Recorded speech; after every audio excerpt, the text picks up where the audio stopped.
Tout le monde en parlait. Une belle jeune femme, éduquée, qui épouse un homme handicapé, quel gâchis! On la traitait de folle. Les gens secouaient la tête en la voyant. Ils murmuraient dans son dos, lui envoyaient de longs messages pleins de préoccupations. Certains allaient jusqu'à lui dire en face « Sophia, ne fais pas ça, tu es en train de gâcher ta vie. » Mais Sophia s'en moquait. Elle avait fait son choix. Et rien, ni les regards, ni les rumeurs, ni même les larmes déchirantes de sa mère ne pouvaient la faire changer d'avis. Car pour une fois dans sa vie, elle ne choisissait pas la facilité. Elle choisissait ce qui était vrai. Sophia avait 27 ans, brillante, déterminée, pharmacienne diplômée avec un bel avenir devant elle. On l'admirait. Elle avait des offres d'emploi, de l'argent de côté et des rêves plein la tête, notamment celui d'ouvrir sa propre clinique. Elle avait tout fait comme il faut, jusqu'à ce qu'elle tombe amoureuse de Daniel. Il avait 33 ans, un homme calme, mais au caractère fort. Sa voix portait une sagesse rare, et ses yeux, c'était une mer de souvenirs, parfois doux, parfois douloureux.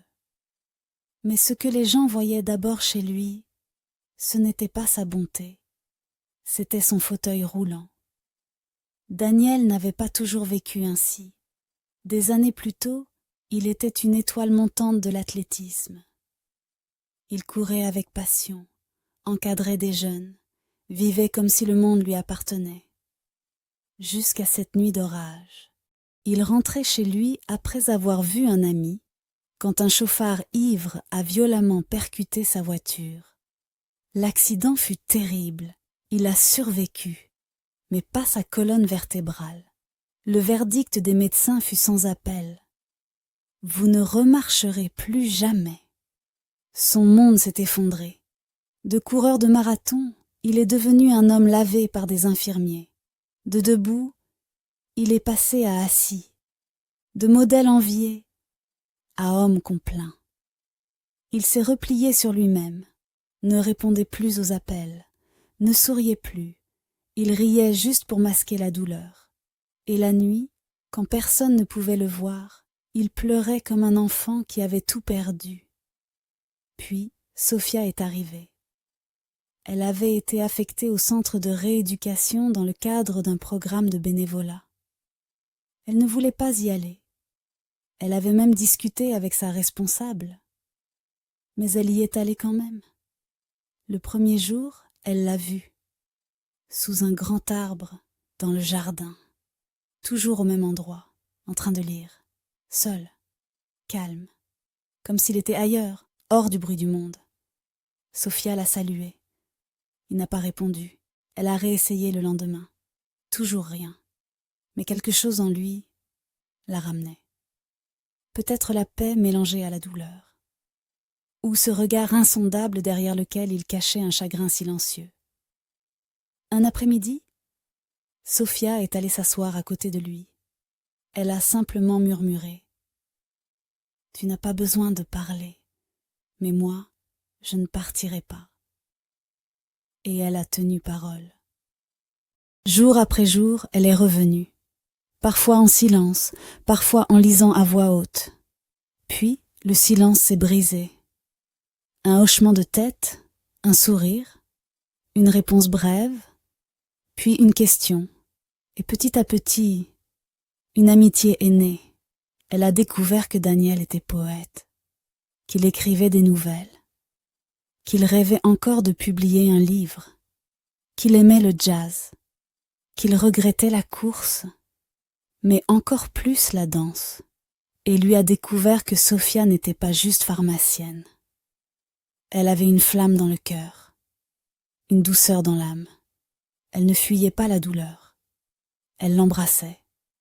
Sophia est tombée amoureuse, pas du fauteuil, pas du corps brisé, mais de l'homme qui avait appris à se reconstruire dans le silence. Et Daniel, lui, a essayé de l'éloigner. Tu mérites un homme qui peut marcher à tes côtés. lui disait-il. Quelqu'un qui peut te porter, pas quelqu'un qui te ralentit. Mais Sophia ne le voyait pas comme un fardeau, elle le voyait comme un foyer. Assis dans ce fauteuil, tu es plus homme que bien des hommes debout, lui avait-elle murmuré un jour. Ce jour-là, il a pleuré, et tout a commencé. Ils ont commencé à sortir ensemble, discrètement, pas par honte, mais parce qu'ils voulaient la paix. Pas le bruit, juste l'un et l'autre. Mais l'amour, le vrai, ne reste jamais caché longtemps. Quand Sophia a annoncé la nouvelle à ses parents, le monde a explosé. Sa mère s'est effondrée sur une chaise. Son père l'a accusée de chercher l'attention. Ses cousins ont organisé des réunions secrètes. Ses amis ne répondaient plus. Même son groupe de prière lui a tourné le dos. « Tu vas souffrir », disait-il. « Tu agis par émotion, pas par sagesse. Tu gâches ta vie pour un homme qui ne peut même pas marcher. » Sophia n'a pas crié. Elle ne s'est pas battue. Elle a simplement dit d'une voix calme « Je choisis l'amour, un amour qui m'écoute, un amour qui ne me fait jamais sentir moins que ce que je suis. » Les semaines ont passé, les pressions ont continué, mais l'amour de Sophia aussi. Alors, ils ont planifié le mariage. Simple, intime, avec les rares personnes qui croyaient en leur amour ou qui avaient appris à se taire. La veille du mariage, la mère de Sophia est entrée dans sa chambre. Elle n'a pas crié cette fois. Elle a juste demandé « Tu aurais pu avoir n'importe qui ? Pourquoi lui ?» Sophia l'a regardée, calme, sûre d'elle. Parce qu'avec lui, je n'ai jamais eu besoin de me changer pour mériter d'être aimée.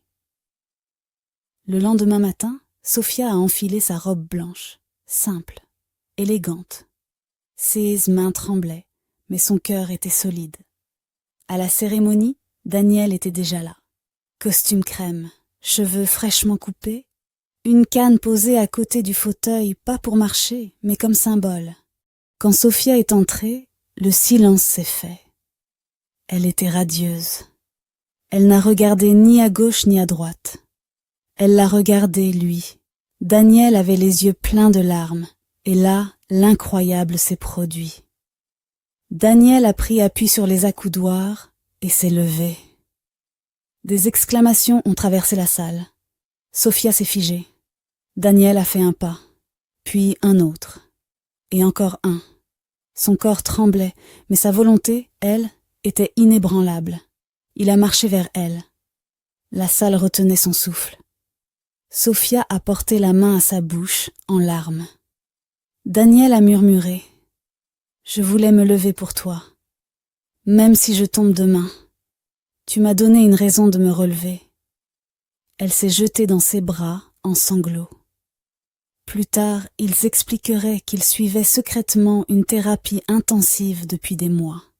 Ils ne voulaient pas qu'elle sache, de peur d'échouer, de peur de lui donner de faux espoirs.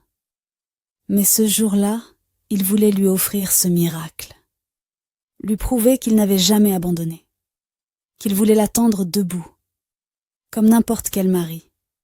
Alors, ils ont planifié le mariage. Simple, intime, avec les rares personnes qui croyaient en leur amour ou qui avaient appris à se taire. La veille du mariage, la mère de Sophia est entrée dans sa chambre. Elle n'a pas crié cette fois. Elle a juste demandé « Tu aurais pu avoir n'importe qui, pourquoi lui ?» Sophia l'a regardée, calme, sûre d'elle. Parce qu'avec lui, je n'ai jamais eu besoin de me changer pour mériter d'être aimée.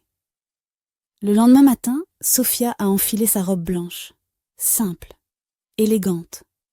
Ses mains tremblaient, mais son cœur était solide. À la cérémonie, Daniel était déjà là. Costume crème, cheveux fraîchement coupés, une canne posée à côté du fauteuil, pas pour marcher mais comme symbole. Ils se sont tenus l'un contre l'autre longtemps. Puis, ils ont échangé leurs vœux.